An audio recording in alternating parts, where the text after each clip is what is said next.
স্টোর্ক ইনামিন reaction. তাহলে স্টোর্ক ইনামিন রিয়াকশানে প্রথম যে পয়েন্টটা আমাদের কাছে জানতে ইচ্ছে করছে, তাহলে ইনামিন জিনিসটা কি, হোয়াট ইজ ইনামিন। ঠিক আছে, দেখো প্রথম কথা, যদি কোনো জায়গায় এরকম থাকে, মানে দেখো দুটো টার্ম, একটা হলো ইন অল, জিনিসটা কি ইন প্লাস অল মানে ইনঅল বলা হয়। কেমন থাকে, ইন মানে ডবল বন্ড আর থাকে ওএইচ গ্রুপ। তো যদি আজকে ডবল বন্ড এবং ওএইচ গ্রুপ থাকলে ইন প্লাস অল ইনঅল বলে।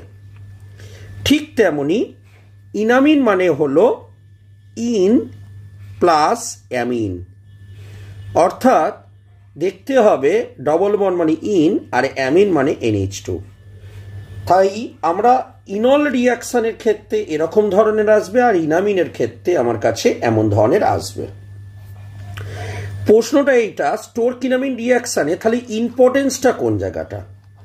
দেখো আমি বলছি, তুমি মনে করো এই ডবল বন্ড থেকে তোমার কাছে এরকম রয়েছে, তোমাকে বলছে CH3Cl দেওয়া হয়েছে আর ET3N দেওয়া হয়েছে, তাহলে কি হবে।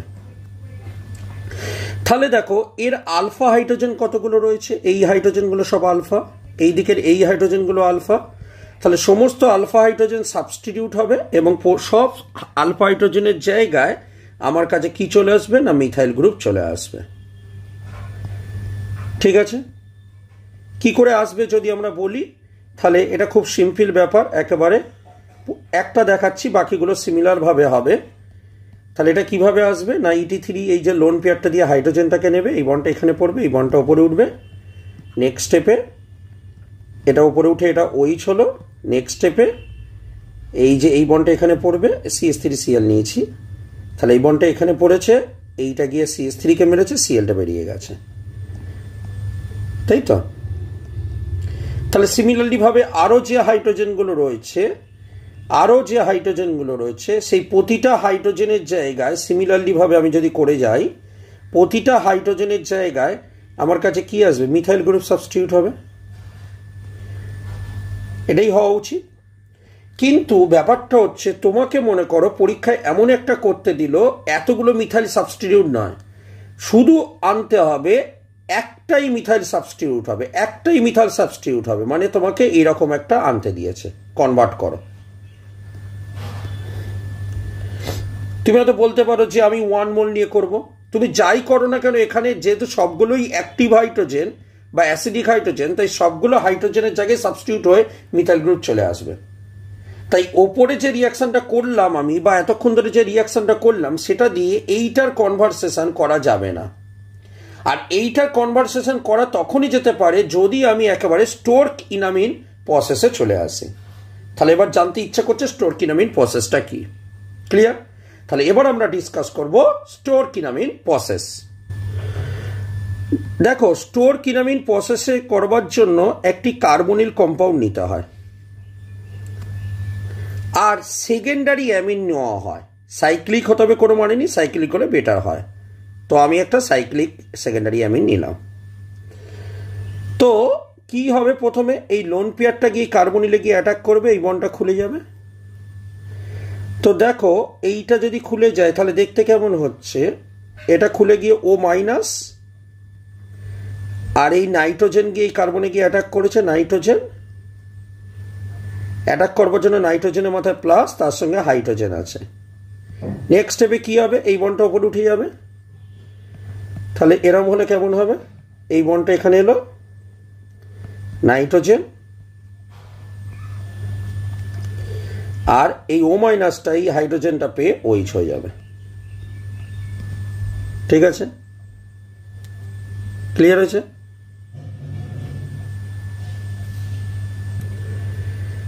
নেক্সট স্টেপে কি হবে না, এই পাশ থেকে একটা হাইড্রোজেন এখানে পড়বে এবং OHটা বেরিয়ে চলে যাবে। তো দেখো আমার কাছে দেখো ইনামিন জিনিসটা তৈরি হয়ে গেল, ভালো করে খেয়াল করে দেখো, আমার কাছে এখন ইনামিন জিনিসটা ফর্ম করে গেছে। দেখো ইন আর দেখো এটা অ্যামিন, ইনামিন জিনিসটা তৈরি হয়ে গেছে। এখন দেখো ইনামিন জিনিসটা তৈরি হয়ে যাওয়ার পর আমি ইনামিনটাকে ভালো করে লিখছি আবার, ইনামিন জিনিসটা তৈরি হয়ে যাওয়ার পর এবার তুমি মিথাইল ক্লোরাইড নাও। তাহলে মিথাইল ক্লোরাইড নিলে কি হবে দেখো, এই নাইট্রোজেনের লোন পেয়ারটা এখানে এসে পড়বে, এই ডবল বন্ডটা গিয়ে এই মিথাইলকে গিয়ে অ্যাটাক করবে, ক্লোরিনটা বেরিয়ে চলে যাবে। তাহলে দেখতে হচ্ছে এইরকম, এইখানে কি হচ্ছে CH3 চলে আসছে, এখানে ডবল বন্ড নাইট্রোজেনের মধ্যে কি হচ্ছে প্লাস, এবং এই জিনিসটা তৈরি করলো। ঠিক, এরপর আমরা করব হাইড্রোলিসিস। হাইড্রোলিসিস করবার সময় কি হবে, ওয়াটার মলিকুল অক্সিজেনের লোন পেয়ারটা গিয়ে কার্বনে অ্যাটাক করবে, এই বন্ডটা উপরে উঠবে। তাহলে দেখতে কেমন হচ্ছে, স্ট্রাকচারটা হচ্ছে এরকম,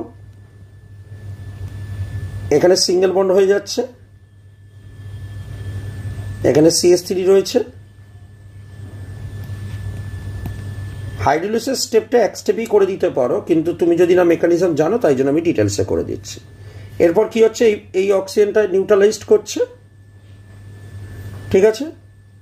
তা নিউট্রালাইজড করলে কি হবে, আচ্ছা নিউট্রালাইজড করবার সময় এই নাইট্রোজেনের লোন পেয়ার দিয়ে হাইড্রোজেনটাকে নিয়ে নিয়েছে, ঠিক আছে। তাই নাইট্রোজেন তার লোন পেয়ার দিয়ে নিয়ে নিয়েছে, তাই নাইট্রোজেনের মধ্যে হচ্ছে প্লাস, এখানে হাইড্রোজেন আছে, এখানে CH3 আছে, আর এটা OH। ঠিক, নেক্সট স্টেপে কি করছে দেখো, এই বন্ডটা এখানে পড়ছে, এটা বেরিয়ে যাচ্ছে। তাহলে এই বন্ডটা এখানে পড়লে কি হচ্ছে, এখানে ডবল বন্ড, তার সঙ্গে CH3, আর যেটা বেরিয়ে গিয়ে দেখো এই সেকেন্ডারি অ্যামিনটা আবার রিটার্ন চলে এলো। তাহলে দেখো এক্সক্লুসিভলি ভাবে একটাই শুধুমাত্র মিথাইল গ্রুপ এখানে অ্যাটাচ হলো। তো এই ধরনের রিয়াকশানের ক্ষেত্রে আমাদের স্টোরকিনামিন রিয়াকশানটাকে করতে হবে। আমি তোমাদের কাছে আর একটা এক্সাম্পল নিচ্ছি। মনে করো তোমাকে এরকম দেওয়া হলো,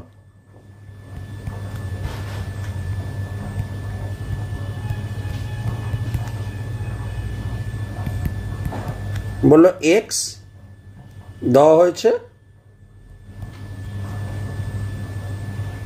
হাইড্রোলিসিস করা হচ্ছে, ওয়াইটা কি তৈরি হবে, এরকম ধরনেরই কোশ্চেন দেবে পরীক্ষা। তাহলে আমাদের কি কাজটা করতে হবে একটু ভালো করে দেখে নাও। আমাদের প্রথম কাজটা হবে কি, এদের মধ্যে রিয়াকশান করে একটা ইনামিন তৈরি করে দাও। একটু আগে মেকানিজম করেছো, আমি মেকানিজমটা দেখাচ্ছি না, নিজের খাতায় একবার প্র্যাকটিস করে নাও। এটা প্র্যাকটিস করতে হবে, কিন্তু ভালো করে প্র্যাকটিস কর না, প্র্যাকটিস করে দেখো তো আমি ঠিক করলাম কিনা, একবার ভালো করে মিলিয়ে নাও তো। তো এই জিনিসটা তৈরি হবে, তাই তো। তো নেক্সট স্টেপে কি করব, এই নাইট্রোজেনের লোন পেয়ার, এই নাইট্রোজেনের লোন পেয়ারটা এখানে পড়বে, এই ডবল বন্ডটা গিয়ে 1,4 অ্যাডিশন, মাইকেল অ্যাডিশন, এটা এখানে পড়বে, এই বন্ডটা এখানে পড়বে, এটা বেরিয়ে যাবে। তাহলে দেখতে কেমন হচ্ছে, দেখতে হচ্ছে নাইট্রোজেনের মাথায় হচ্ছে প্লাস, এখানে গিয়ে অ্যাটাক করেছে, এই বন্ডটা গিয়ে অ্যাটাক করেছে,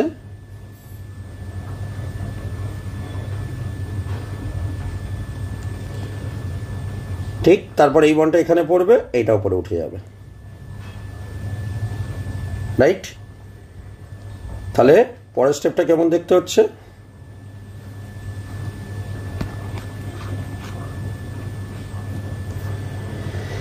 next step is like that.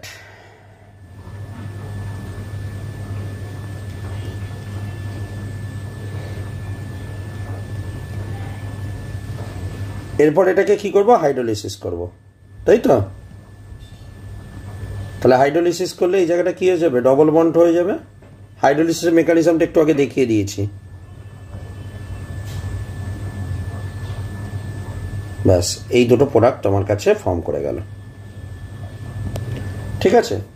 So this is Stork enamine reaction. এমন ধরনের কোশ্চেন আমাদের পরীক্ষায় প্রায় সময় আসে, ভালো করে প্র্যাকটিস করো। আমি একটা কোশ্চেন সেট দেবো, যাতে কোশ্চেন সেটের সমস্ত কোশ্চেন তুমি সলভ করে দিতে পারো। ধন্যবাদ।